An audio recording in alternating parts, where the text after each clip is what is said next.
Hola a todos. Hoy hablaremos sobre la situación actual del futbolista brasileño Dani Alves, quien se encuentra en prisión provisional en Barcelona por una presunta agresión sexual que tuvo lugar el pasado 30 de diciembre en la discoteca Sutton.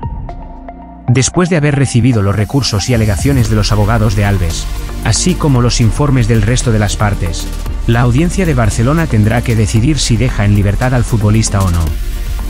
Según se ha adelantado, esta decisión se tomará después de una vistilla, en la que todas las partes expondrán sus argumentos.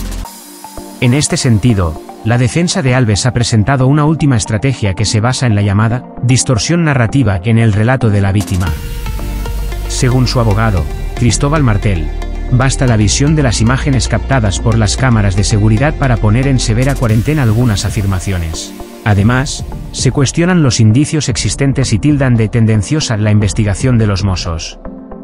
Sin embargo, la defensa de la víctima mantiene su versión de los hechos y se opone a la posibilidad de retirar el pasaporte, el pago de fianza o la pulsera telemática para Alves.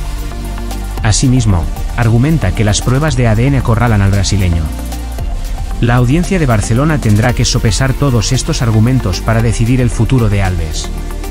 Por su parte, la defensa del futbolista espera que la vistilla le permita demostrar la inocencia de su cliente. En cualquier caso, es importante recordar que este caso se encuentra en una fase inicial y que cualquier persona tiene derecho a la presunción de inocencia hasta que se demuestre lo contrario. Seguiremos atentos a las novedades y actualizaremos esta información en cuanto haya noticias.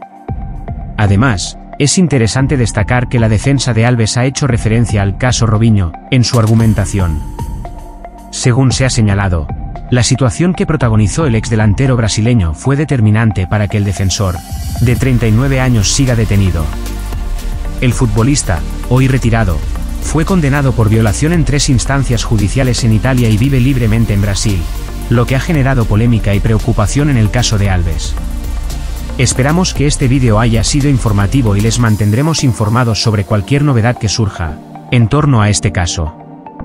Gracias por vernos.